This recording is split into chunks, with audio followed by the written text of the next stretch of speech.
Anna's hummingbird has to compete with yellow jackets for her nectar. I'm not sure how to rid the feeder of those bees. You can hear the California scrub jays squabbling at the feeder next door. The scrub jays definitely like the peanuts. They carry them off one by one. I imagine to store them somewhere for future use. Lately, the jays have become more confrontational with one another.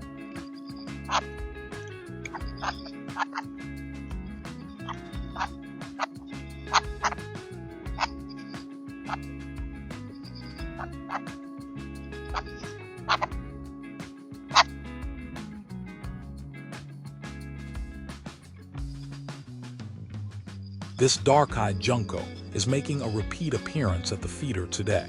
He's a colorful little guy. I hope he stays around now that the grosbeaks have left for the year.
Lastly, the black-capped chickadees have become regulars. I know that there's several of them hanging around, but usually only one comes to the feeder at a time.